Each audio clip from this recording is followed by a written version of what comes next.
Bismillahirrahmanirrahim. Assalamualaikum warahmatullahi wabarakatuh.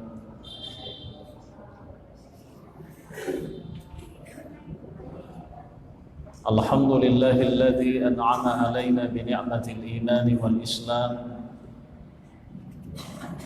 Wassalatu wassalamu ala nabiyil karim Muhammadin sallallahu alaihi wasallam wa ala alihi wa sahabatihi ajma'in. Allahumma la sahla illa ma ja'altahu sahla wa la sa'ban illa ma ja'altahu sa'ba wa anta taj'alul hasna idza syi'ta sahla. Subhanaka la ilma lana illa ma 'allamtana innaka antal alimul hakim. Wa la haula wa la quwwata illa billahil aliyyil azim. Alhamdulillah wa syukrulillah. Bapak Ibu para jamaah maghrib yang insyaallah semuanya dimuliakan oleh Allah Subhanahu wa taala. Alhamdulillah pada malam ini kembali kita melanjutkan pengajian yang insyaallah materinya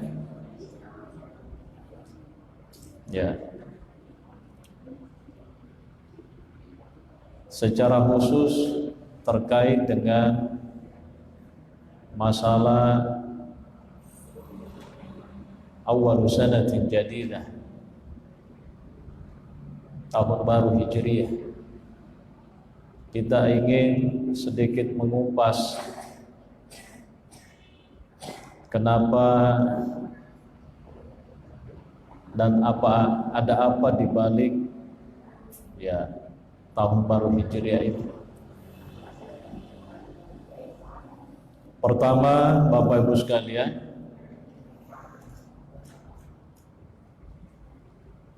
pertanggalan di dalam Islam itu secara resmi digagas oleh Khalifah Umar bin Khattab. Jadi pertanggalan Hijriah itu nanti digagas oleh Umar bin Khattab. Jadi pada masa Nabi belum ada pertanggalan Hijriah. Pada masa sahabat juga demikian. Maksudnya pada pemerintahan Abu Bakar kurang lebih 3 tahun belum ada pertanggalan Hijriah dikenal pada saat itu. Tapi ketika Umar bin Khattab yang jadi khalifah kurang lebih 10 tahun lamanya, dia menggagas pentingnya menetapkan pertanggalan Hijriah. Maka ditetapkanlah pertanggalan Hijriah itu dengan mengacu pada peristiwa hijrahnya Nabi dari Mekah ke Madinah. Hijrah artinya Bapak Ibu sekalian adalah berpindah atau perpindahan. Hijrah ini ada bentuknya secara fisik dan ada secara batin. Secara fisik, sebelum Nabi hijrah dari Mekah ke Madinah, sebelumnya itu terjadi hijrah yang dilakukan oleh beberapa sahabat ke Habasyah. Al-hijratul ula hiya hijratu ba'di ashabi Rasulillah sallallahu alaihi wasallam ila al-Habasyah. Wa ala ra'sihim, kata ulama, adalah as-sahabiyul jalil Ja'far bin siapa? Abdul Muttalib. Ya. Ja'far bin Abdul Muttalib. Jadi hijrahnya sahabat itu pertama dari Mekah ke Habasyah, atau sekarang disebut dengan Ethiopia, salah satu negara yang ada di Afrika, ya, termasuk negara agak miskin gitu. Tapi Masya Allah punya sejarah tersendiri, karena Nabi SAW itu ketika para sahabat di Mekah, ya, mengalami banyak gangguan, termasuk gangguan secara fisik dari kaum Quraisy, kufar Quraisy.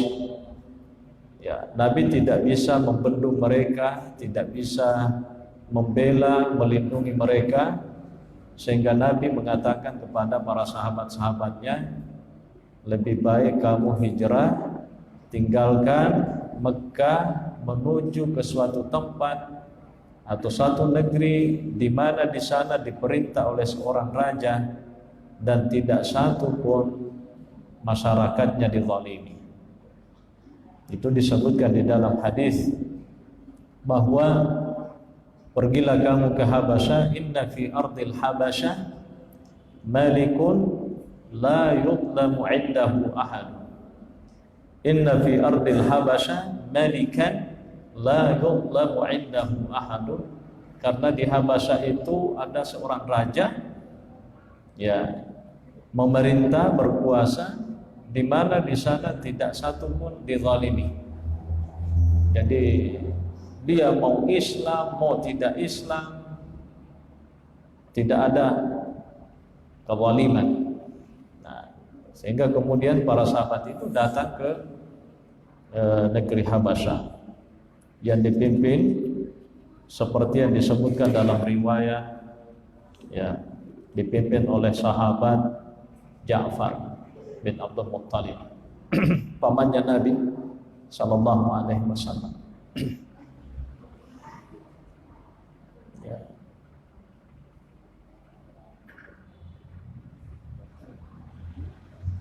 Itu peristiwa hijrah pertama secara hissi. Nah, adapun secara khusus hijrahnya Nabi dari Mekah ke Madinah, ya, itu juga karena persoalan tekanan. Jadi Mekah pada saat itu, ya, masih dikuasai oleh orang-orang kafir Quraisy. Orang-orang Islam pada saat itu di Mekah dianggap minoritas, ya, jadi bukan mayoritas. Jadi mereka leluasa berbuat apa saja kepada orang-orang Islam, termasuk kepada Nabi, ya. Ada penindasan, ada kekerasan, sehingga apa boleh buat, Nabi itu terpaksa meninggalkan kota Makkah. Ya, ada satu hal yang menarik Bapak Ibu sekalian, ketika Nabi itu meninggalkan kota Makkah, ya, dengan tidak sadar dia meneteskan air mata sambil mengatakan, innaki la ahabbul ardi ilayya laula qaumuki akhrajuni minki ma kharajtu minki. Sesungguhnya engkau wahai Makkah adalah tanah kampung yang paling aku cinta, kata Nabi. Seandainya bukan pendudukmu yang memaksa aku meninggalkan engkau, maka aku pun juga tidak akan pernah meninggalkan engkau. Nah, jadi Nabi itu begitu berat perasaannya meninggalkan tanah kelahirannya, ya, tanah leluhurnya. Sekalipun juga sebenarnya dalam riwayat Nabi itu sallallahu alaihi wasallam, ya, dari jalur Hashim, ya, neneknya atau kakeknya Nabi itu Hashim, ibunya adalah asli Madinah. Jadi ketika dia ke Madinah, dia juga pulang kampung sebenarnya, karena itu kampung leluhur neneknya gitu. dari silsilah Hashim yang ibunya itu ya dalam riwayat ya adalah asli Madinah. Jadi Nabi itu berat meninggalkan kota Mekah, tapi dihibur oleh Allah Subhanahu wa taala. Ada satu ayat yang turun kepada Nabi, ya innalladzi farada 'alaikal qur'ana laradduka ila ma'ad. Ya, wahai Muhammad, sesungguhnya zat yang telah menurunkan, mewahyukan Al-Qur'an kepadamu akan mengembalikan engkau kembali di tempat semula. Yang dimaksud adalah pasti Allah akan mengembalikan kamu Muhammad di Mekah kembali. Barulah kemudian Nabi itu merasa tenang, perasaannya agak terobati karena ada janjinya Allah bahwa nanti suatu ketika dia akan diberi kesempatan oleh Allah untuk kembali menguasai kota Mekah. Dan ternyata Masya Allah, janji Allah itu innallaha la yukhliful mi'ad, sesungguhnya Allah itu tidak pernah menyalahi janjinya. Maka kemudian betul Nabi itu tidak lama diberi kesempatan oleh Allah kembali membebaskan kota Mekah dari kesyirikan. Itulah yang disebut di dalam sejarah dengan Fathu Makkah, pembebasan kota Makkah, pembukaan kota Makkah yang oleh para ahli sejarah terjadi pada tahun 8 Hijriah. Ya. Ada satu hal yang menarik Bapak Ibu sekalian, hijrah fisiknya Nabi ini, tadinya Nabi itu meninggalkan kampung halamannya dalam keadaan terpaksa, karena dia dipaksa. Dan memang pada saat itu orang-orang Islam belum diizinkan oleh Allah untuk melakukan perlawanan.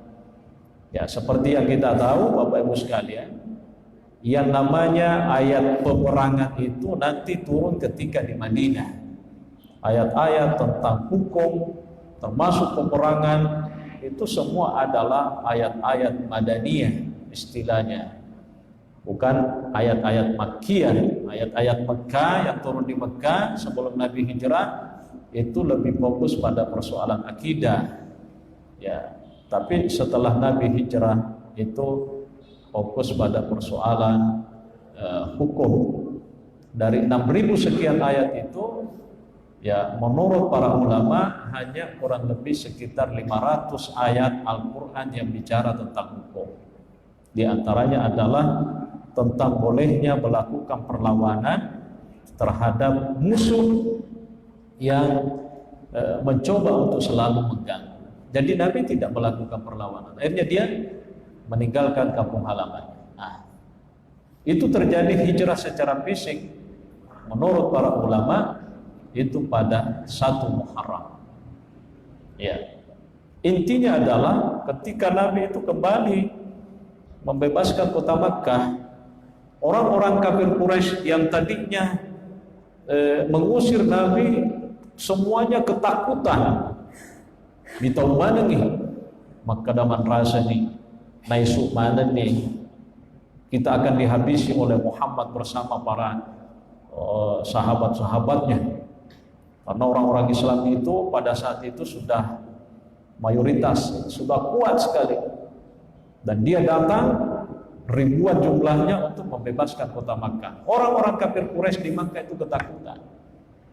Ya, ada yang mengatakan kita pasti akan dihabisi. Ya, karena kita yang mengusir dulu sehingga dia harus keluar dari Mekah. Sekarang dia sudah datang dengan pasukannya begitu banyak. Kalau dia datang balas dendam, habis kita di sini.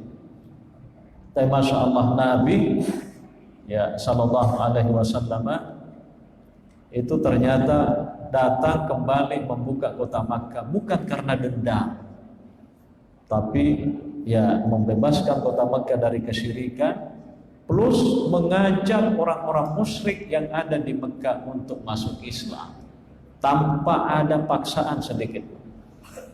Salah satu yang masuk Islam pada saat pembebasan kota Makkah adalah sahabat Nabi Abu Sufyan bin Harb.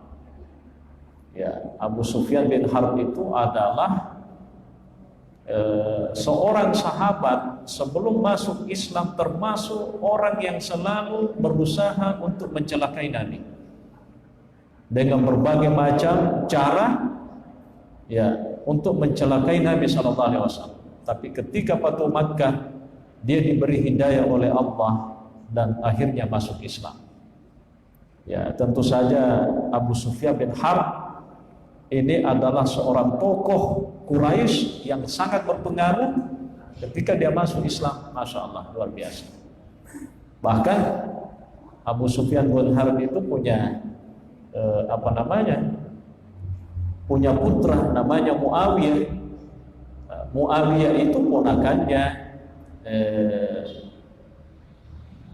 siapa? Ponakannya Utsman bin Affan. Ya. Radhiyallahu anhu. Dia yang jadi khalifah ketika dinasti Umayyah yang berkuasa sekitar kurang lebih 73 sekian tahun. Ya, 70 tahun sekian, 75 kira-kira. Ya, itu Nabi ketika datang kembali membebaskan kota Makkah, dia mengatakan, "Man dakhala dara Abi Sufyan fa huwa amin." Siapa yang masuk di dalam rumahnya Abu Sufyan, dia akan aman, tidak diganggu. Mau masuk Islam, tidak mau masuk Islam, yang jelas kalau dia masuk rumah aman. Kami datang bukan untuk membunuh, kami datang, kata Nabi, bukan untuk balas dendam, tapi hanya sekedar ingin membebaskan kota Makkah ini dari kesyirikan. Kenapa? Karena memang Makkah pada saat itu ketika dibebaskan, dalam riwayat itu banyak sekali berhala di situ. Patung-patung itu kurang lebih 300-an jumlahnya dihancurkan oleh Nabi bersama dengan sahabat. Sekalipun sebenarnya Bapak Ibu sekalian, kalau kita baca sejarah lebih jauh, orang-orang Makkah itu sebenarnya tidak paham dengan berhala.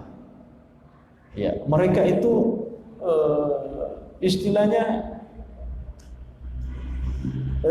kebiasaannya itu tidak mengenal, tradisinya itu tidak mengenal berhala itu. Tapi berhala itu masuk dari luar gitu. Karena orang-orang Makkah pada masa jahiliyah, mereka itu salah satu kebiasaannya adalah berdagang ke luar kota, bahkan ke luar negeri, sampai ke tanah Syam atau Syria misalnya sekarang. Nah itu, jadi pedagang-pedagang Mekah misalnya yang datang ke Syria, ke Syam waktu itu, dia beli patung-patung. Magelok kapang iya oleh-oleh, yana rumah tu nanti lisut tama ko di tanah Mekah, na pitang-pitangi ko di masyarakat tanah Mekah, kengkegi politiki dari Syam sana gitu. Akhirnya mulailah dari situ orang-orang Arab jahiliyah itu mengenal sedikit demi sedikit tentang patung-patung yang kemudian dijadikan sebagai berhala. Padahal orang Arab itu tidak kenal yang begituan. Itu menurut analisis sebagian ulama sejarah. Ya, nah, itu dibebaskan. Dan Nabi datang. Siapa yang masuk di rumahnya Abu Sufyan, dia akan aman. Siapa yang masuk ke dalam rumahnya, dia akan aman. Bahkan Nabi pada akhirnya mengatakan, "Izhabu wa antumut tulaqa." Pergilah kamu sekalian, wahai orang-orang kafir Quraisy, bubarlah kamu masing-masing kembali ke rumahmu dan kamu akan semuanya jadi bebas. Tidak ada yang enggak. Nah, disinilah Nabi SAW ya dengan kebijakannya yang begitu lembut, akhirnya orang-orang yang membencinya ya itu tiba-tiba hatinya terbalik dan mereka berbondong-bondong masuk Islam tanpa ada tendensi dan paksaan sedikit. Ini peristiwa hijrah secara fisik. Ya, inilah yang kemudian di dalam hadis disebut la hijrata ba'dal fathi. Tidak ada hijrah setelah pembebasan kota Makkah. Para ulama hadis mengatakan tidak ada hijrah setelah pembebasan kota Makkah. Yang dimaksud adalah hijrah secara fisik. Ya, jadi kalau orang di suatu tempat, misalnya dia leluasa untuk mengamalkan nilai-nilai ajaran agamanya, maka dia tidak perlu pindah ke tempat lain. Maka dama kita selai kampung tak makai melok ke maka siapa di kampungnya digagah harapan kita dilarang. Ya akhirnya kalau begitu kita pindah, ya kan? Alam takun ardullahi wasi'atan fatuhajiru fiha. Bukankah hamparan bumi ini begitu luas, maka kamu harus berhijrah. Ya, kalau ada orang tertekan, ya, terintimidasi di kampung halamannya, dilarang untuk beribadah sesuai dengan keyakinannya, dan dia adalah orang Islam, maka mau tidak mau dia harus tinggalkan tempat itu dan cari tempat yang cocok. Ya, tempat yang cocok. Itulah yang dialami oleh Nabi secara fisik. Ya. Sekarang yang kedua, Bapak Ibu sekalian, ada hijrah secara secara batin. Ya. Jadi kalau ulama mendefinisikan hijrah sebagai al-intikalu min makanin ila makan, berpindahnya seseorang dari satu tempat ke tempat yang lain, itu hijrah secara fisik namanya. Nah, secara batin hijrah itu oleh para ulama dimaknai dengan istilah al-hijratu min wada'in ila ahsani wada'in. Ya, berpindahnya seseorang dari satu kondisi, dari satu suasana ke kondisi yang lebih baik, dari suasana ke suasana yang lebih baik. Nah, yang dimaksud di sini secara batin, Bapak Ibu sekalian, tentu adalah ketika kita sudah mengintrospeksi diri. Maka dia selama 1 tahun terakhir ini ibadahku masih kurang sekali. Saya pengen hijrah. Artinya kebiasaan-kebiasaan yang tidak baik itu saya tinggalkan dan saya ingin menjadi manusia yang lebih baik. Itu hijrah secara batin. Dan ini yang tidak pernah putus, kata Nabi SAW. Nabi mengatakan sallallahu alaihi wasallam, al-hijratu baqin ila yaumil qiyamah. Jadi hijrah itu akan terus menerus sampai dunia ini hancur. Jadi hijrah secara fisik, hijrah secara batin yang dimaksud. Kita ingin selalu menjadi lebih baik. Kalau hari ini kita baik, besok tentu pengen lebih baik. Kalau besok kita lebih baik, maka lusa kita harus lebih baik lagi. Gitu. Makanya biasa kita mendengar, kalau hari ini dengan kemarin sama, berarti kan rugi. Lebih rugi lagi kalau hari ini lebih baik, lebih buruk daripada yang kemarin. Tapi yang kita mau adalah hari ini jauh lebih baik dari yang kemarin, hari esok jauh lebih baik dari yang sekarang. Itulah hijrah secara batin.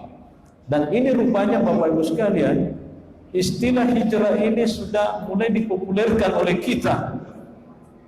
Pernah ada seorang perempuan, saya katanya, Ustaz, alhamdulillah sekarang saya sudah hijrah. Saya pun juga tidak mengerti. Saya bilang, ibu itu memangnya dari mana? Tiga membentukkan kota. Maka dia membentukkan kota. Terus dia gimana melakukan kebetulan nasi dimone. Maksudnya ibu hijrah, gimana maksudnya? Bilang, saya itu sebelumnya tidak begini, tapi sekarang saya sudah begini. Oh, itu hijrah, berarti dia kalau bahasa Bugisnya tadinya ini. Tapi ada orang menggunakan kata-kata hijrah, padahal sebenarnya itu taubat gitu, tobat. Tapi dia memakai istilah lain, hijrah. Ya, jadi mari kita hijrah. Maksudnya mari kita berpindah dari kondisi yang kurang baik ke kondisi yang lebih baik. Ya, ada juga orang sedikit agak dengan istilah-istilah seperti itu. Ya sudah, mau bilang hijrah, mau bilang talinga, mau bilang tobat, pada. Ya kan? Tapi memang ada orang yang mari kita berhijrah. Padahal yang dipahami, ya, dari hijrah itu adalah perpindahan dari satu tempat ke tempat yang lain. Tapi tidak ada masalah. Yang penting ya memang kita ini harus ya, selalu mengintrospeksi diri dan memperbaiki diri. Ya. Kita hijrah secara batin artinya kita meninggalkan kebiasaan-kebiasaan yang kurang menguntungkan, yang kurang baik, ya, kepada atau menuju kepada kondisi yang lebih baik, suasana yang lebih baik. Kurang ibadah di Pegelmoki, alhamdulillah itu hijrah secara batin, ya, dan seterusnya. Ya, intinya Bapak Ibu sekalian, inilah makna daripada hijrah yang sesungguhnya. Jadi Nabi secara fisik dia tinggalkan kampung halamannya menuju Madinah itu sekitar tahun 622 atau 23, karena Nabi itu diangkat jadi Nabi itu kan dilantik 40 tahun, ya 10 tahun 13 tahun berarti sekitar 53 tahun, berarti Nabi itu 622an, karena Nabi lahir sekitar tahun 575an Masehi. Ya, seperti itu peristiwanya secara singkat tentang hijrah ini. Ya, adapun Muharram ini ya disebut dengan bulan Muharram ya karena ini bulan yang sangat disakralkan. Jadi di dalam Al-Quran itu disebutkan bahwa ketika Allah menciptakan langit dan bumi terdapat 12 bulan. Di antara 12 bulan itu ada 4 bulan haram. Ya kan? Inna iddatas syuhuri indallahi 12 syahran fi kitabillah yawma khalaqas samawati wal arda minha arba'atun hurum. Ya. Nabi menjelaskan dari 4 bulan haram itu ya salah satu sardun wa wahidun fardun, yang 1 3 berturut-turut Zulqa'dah, Zulhijjah dan Muharram, dan yang sendirian itu ya Rajabul Mubarak, ya bulan Rajab. Ya, Muharram ini adalah bulan yang dimuliakan. Ya, sekali lagi bulan yang dimuliakan. Bukan bulan yang membawa kesialan. Sekali lagi, Yer Muharram tania bulan mampak bita-bitau, mampak cilaka-cilakai, tapi justru mega de cinta tampu. Makanya juga disebut dengan Syahrullah, bulan Allah Ta'ala. Ya, oleh sebagian ulama disebut juga sebagai Syahrul Asam, bulan yang tenang, bulan yang bisu, bulan yang hening. Kenapa? Karena bulan Muharram itu pertama tidak boleh orang melakukan pertumpahan darah, termasuk peperangan itu tidak boleh. Kecuali kalau Cieta Makuah, para musuh itu yang menyerang kita, ya apa boleh buat, mau tidak mau kita harus melakukan perlawanan. Karena itu disebut dengan membela harga diri, atau dalam bahasa agama disebut dengan daf'us sa'il. Ya, daf'us sa'il itu artinya ya membela kehormatan, ya membela harga diri. Jadi dia itu memang musuh ke ulang haram, tapi iko pamulai apa boleh buat memang itu Pak. Kok deh mengatongkan rasa gitu. Kira begitu. Jadi saya kira itu Bapak Ibu sekalian sebagai penjelasan secara singkat tentang bulan Muharram ini atau tahun baru ini. Ya, mungkin kita masih ada waktu. Seperti biasa, saya memberikan kesempatan kepada Bapak Ibu para jamaah. Siapa tahu ada yang ingin berkomentar, boleh dipersilakan.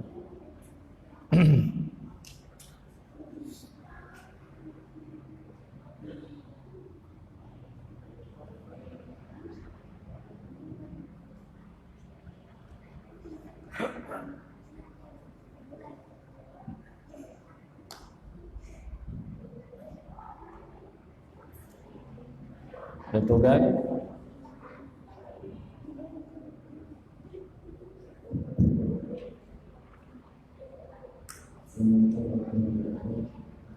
salat.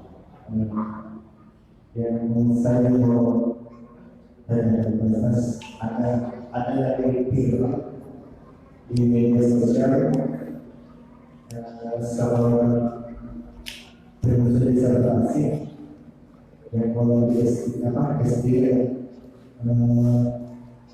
judulnya itu tidak apa-apa berhubungan seks di Madinah kalau nggak salah. Dan tadi setelah saya lihat videonya, ternyata dia awalnya adalah ambil angkat ayat nikah itu kan, ayat nikah berhubungan suami istri itu adalah berhubungan ketika suami istri dengan luar nikah, gitu maksudnya.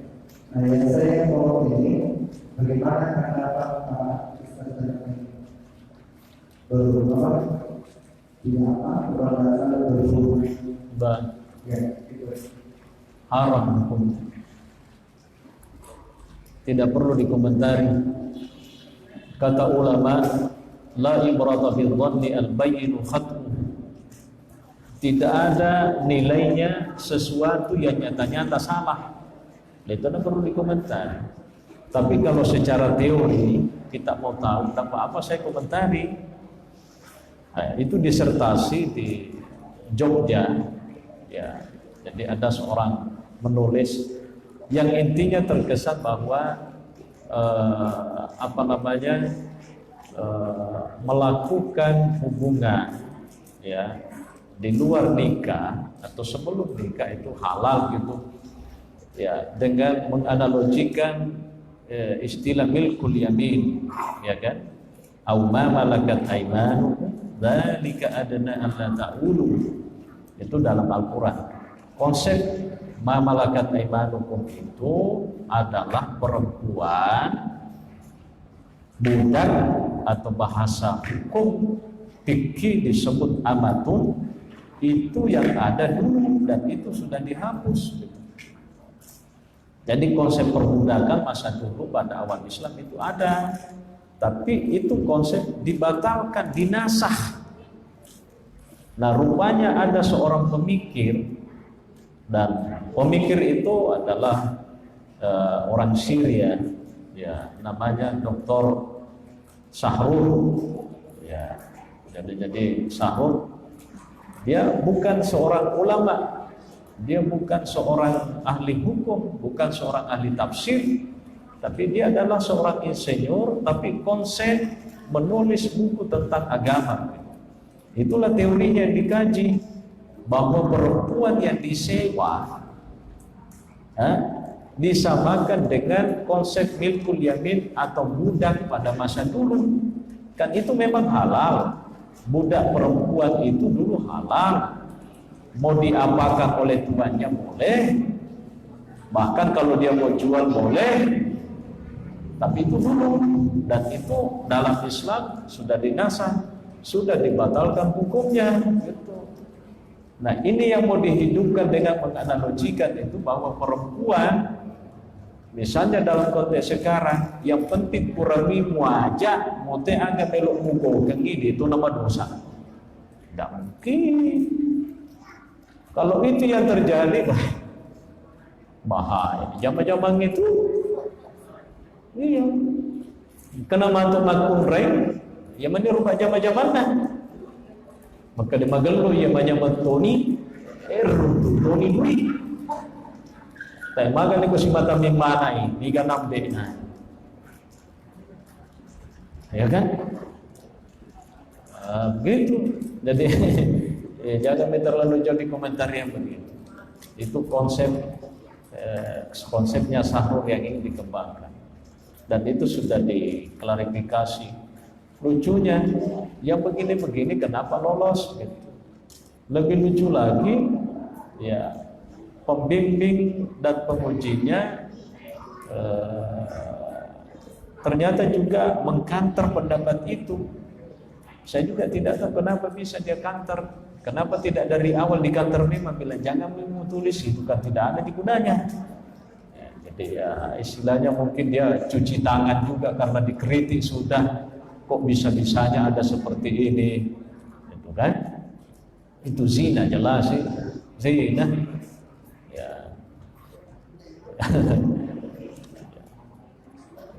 Jadi ada orang kan ya istilahnya apa ya, ingin mungkin ada sensasi ya supaya wah pada tapak kilo tanah kira padahal itu sesuatu yang tidak ya laki matalah kata orang degaga nilai dega guna-guna kamu mendesak. Nah kalau dihalalkan begitu ya apa gunanya orang menikah, ya kan? Apa gunanya Allah menyerukan orang menikah? Fankihu ma taba lakum minan nisa'i matsna wa thulatha wa rubah. Ya. Apa gunanya orang menikah kalau ternyata yang begitu haram? Kok maka itu dia nak orang menikah tuh Pak. Mutu dia nak menikah tuh hal atau yang penting pura di wajah. Agak gunanya tuh mampak penting melamar. Dipendrekan duit, igeresa sapi. Nak yang maturu intina maka dan penting kurang balik duit agi-agi nunggu lagi selesai. Apa gunanya orang begitu? Jadi itu haram betul. Mujma'un alaihi. Ya.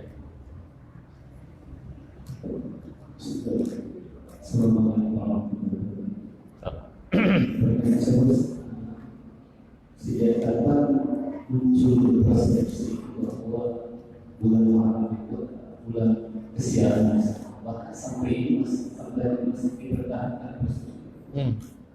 Mungkin ini pertanyaan yang kita lakukan untuk persepsi itu keluarga besar yang seharusnya sudah tidak terpakai, sudah kami perlu.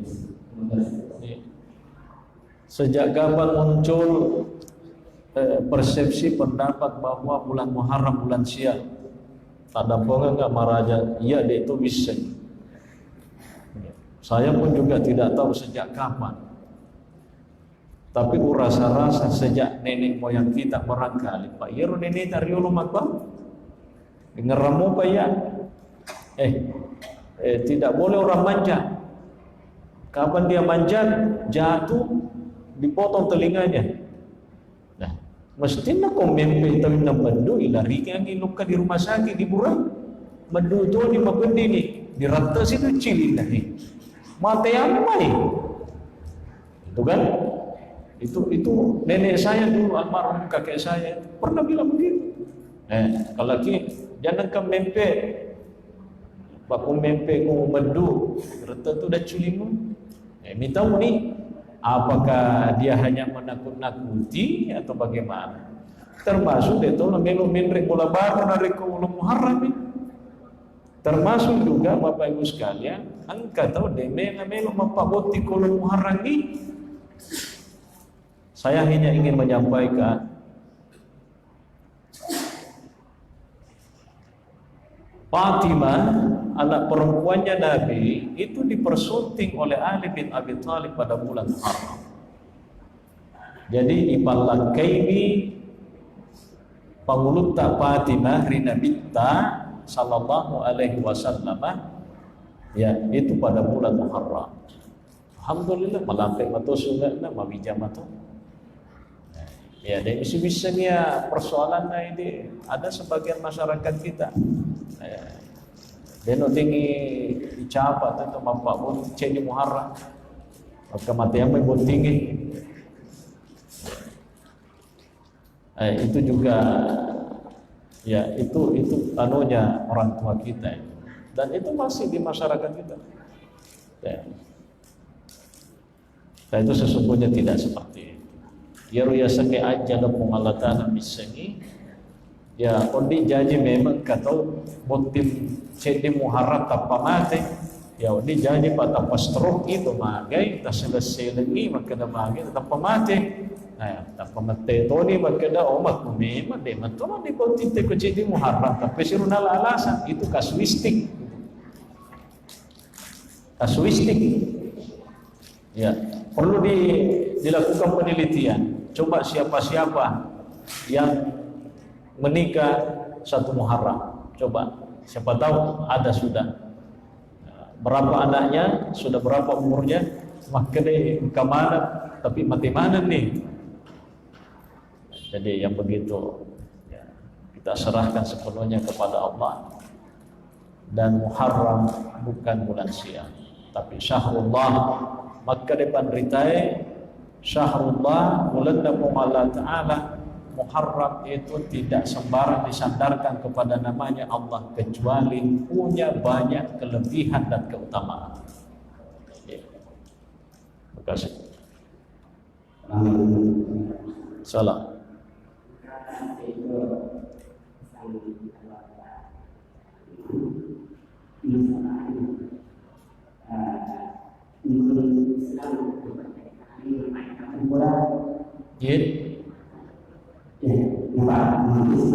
Non Islam. Iya. Dapat. Dan megang. Tidak apa-apa. Jadi kalau seandainya ada keluarga muslim, misalnya dia butuh orang yang bisa membantu urusan rumah tangganya, misalnya dia mencuci atau memasak di dapur, tidak apa-apa. Yang penting elok muitenan. Maka dia apa namanya dipasang. Tapi kalau misalnya dia jadi apa istilahnya, kalau dalam bahasa kerennya menjadi pembantu, bahasa kasarnya, dia megang. Rasulullah itu Bapak Ibu sekalian, Yaruna binta watunna bunga nasalai Mekah, Loka di Madinah itu dituntut oleh seorang kafir Quraisy. Ya, namanya Abdullah bin Uraikid. Jadi Abdullah bin Uraikid itu gaibnya, penunjuk jalannya Pak Lena Tosi bisa ngilalang-lalangnya, si betul-betul lalangnya mulai Mekah ke Madinah, dia bisa ni. Dan itu orang musyrik, bukan orang Islam. Tania sahabat Nabi binta, tapi disewa oleh Nabi bersama Abu Bakar. Maka dia ikut nasa bacin roh lagi nasa baik itu si bisa dalam Pak, kau dek usah gitu matu. Itu bisa, tidak ada masalah. Ya, kasih.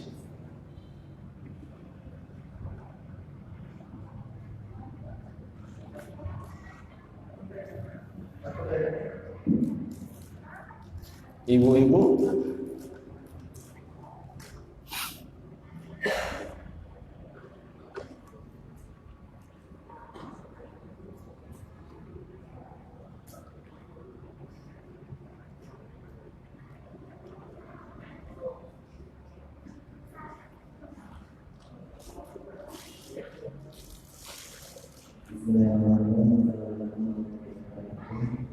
salah.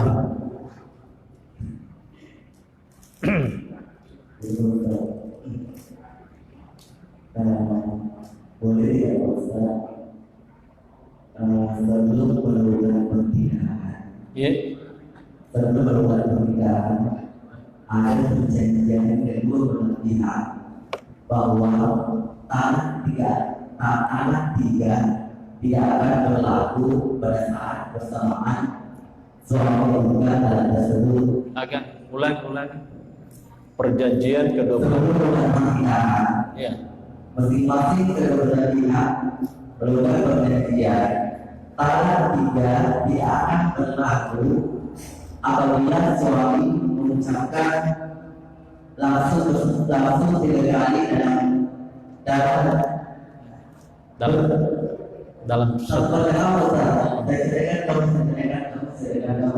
tapi tanah tiga berlaku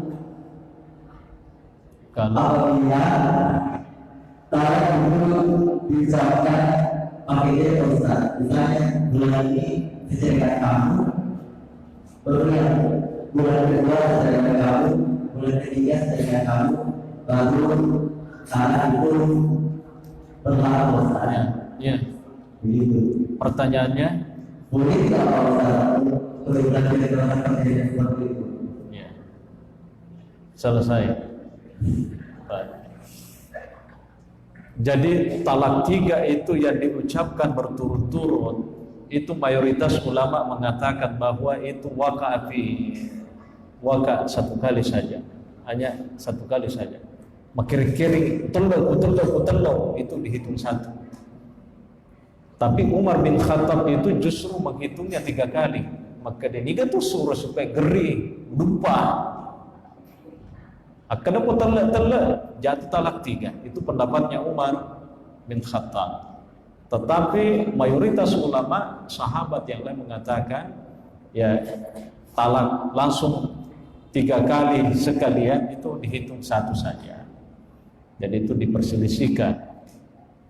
Paham? Diperselisihkan. Ya, itu tentang pengucapan talak 3. Dan ini talak 3 ini atau disebut di dalam hukum fikih itu adalah bainunah kubra. Kalau itu ya jatuh, orang tidak boleh rujuk. At-talaqu marratan fa imsakun bima'rufin aw tasrihun bi ihsan. Nah, itu kalau dia talaknya 2 kali, nah dia bisa rujuk kembali tapi dinikahkan. Ya. Tapi kalau talak 3 dan itu sudah jatuh, itu tidak boleh rujuk. Ya, maka saya mau nikah kembali, bisa dia nikah kembali, tapi dengan catatan perempuan itu harus menikah dengan laki-laki lain dulu, dan itu harus terjadi ini, dan tidak boleh ada istilahnya muhallil. Ayah semuhallil, maka dah Baswar angkat tumpudangi Baswar, maka tolong Baswar nikahi dulu mantan istri saya, angkat di mualahe terlai pubene yang wennie tapi gende do meso terlai magati payah meno lisu, tapi awas ke Baswar aja lalu gesai, itu namanya muhallil. Maka Nabi la'anallahu muhallila wal muhallalalah. Allah melaknat orang yang melakukan masurwangi makutober tepi gauye asamba nato tidak boleh. Tapi maka dia nama tu rumah kumreh malakai tanpa dia minta natalai melo kipe melisu kumanta beneta dia nama kan tak bene. Itu kalau talak 3. Tapi kalau selain talak 3 itu bisa kita rujuk, tapi dengan catatan kalau dia baru bainunah sughra harus menikah ulang. Kalau belum, baru 1 kali talak dan masih iddah, itu bisa rujuk dan tidak perlu ada pernikahan baru. Jadi kalau dia mengatakan bolehkah orang sepakat bahwa kalau ditalak 3 talak hanya 1 yang jatuh, ya bisa saja karena memang ada pendapat yang seperti itu. Nah, tapi kalau mereka dia utelak sepakat juga menesani, biar tidak sepakat jatuh juga. Talak 3 aja Pak, ketelu nih. Cuman masalahnya Bapak Ibu sekalian, kalau persoalan seperti ini dibawa ke pengadilan agama, ternyata di sana tidak ada istilah talak 3. Saya juga tidak tahu kenapa bisa begitu. Yang ada di sana talak 2 kira-kira begitu. Dia kata talak 3. Padahal talak itu ada bainunah sughra, ada bainunah kubra. Bainunah kubra itu tadi tidak boleh orang rujuk, ya kecuali kalau perempuannya sudah menikah dengan laki-laki lain dan dia ditalak, baru kemudian dikawini kembali. Tapi tidak boleh diatur pada dendre makana Baswar kadi muala sampu iko madibang agi-agi mo po yang penting ubene yolo mantakku, tapi uprong ubene 2 beso telah dimagati sa baiya melo lisu masa sekali ka, itu tidak boleh. Itu muhallil namanya. Ya, saya kira jelas. Ya. Kamu Pak? Ya. Ya.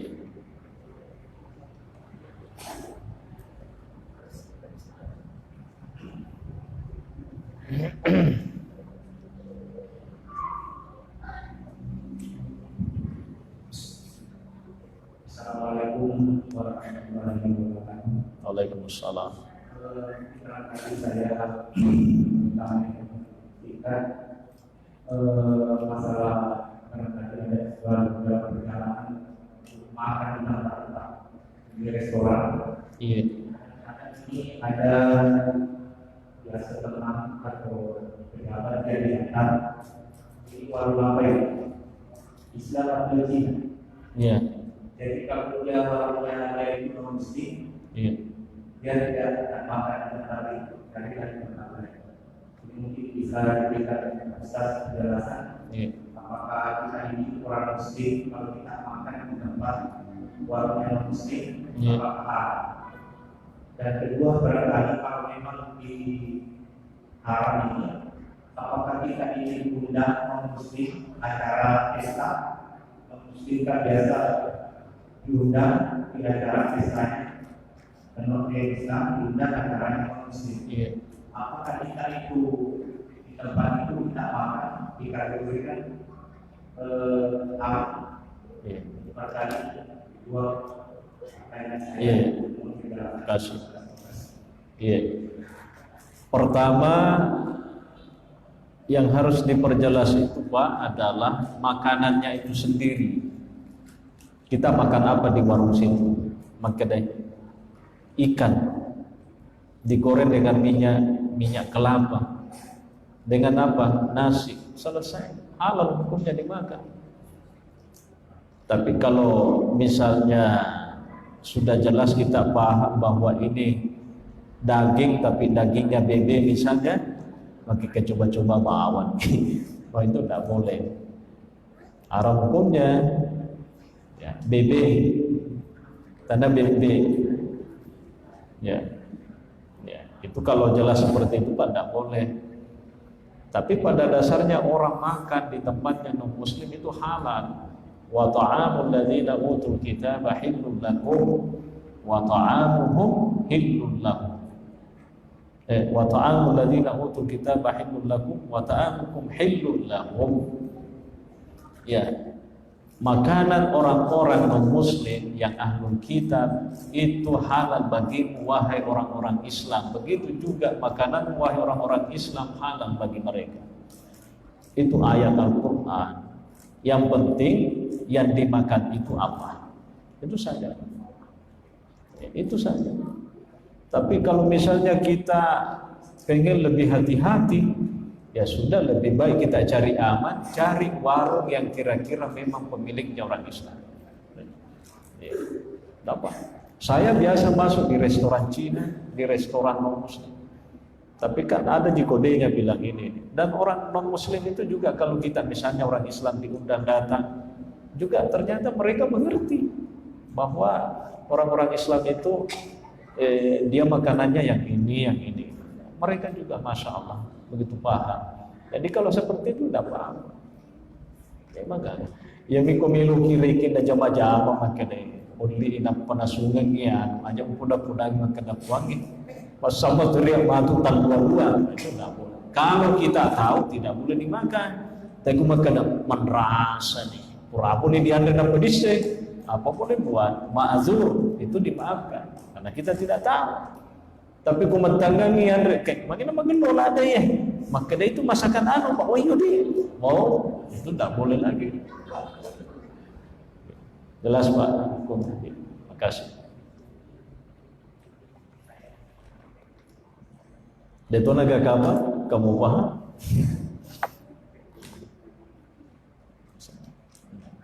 Iya, makasih Pak, makasih ya. Ya, saya kira mungkin kalau memang sudah tidak ada di belakang juga ibu-ibu, ya kita cukup atau masih ada? Ya, jadi kita cukup. Insya Allah kalau panjang umur nanti kita lanjutkan pengajian ini dan marilah kita mengakhiri dengan bersama-sama membaca Alkitab surat Al-Fatihah. Al-Fatihah.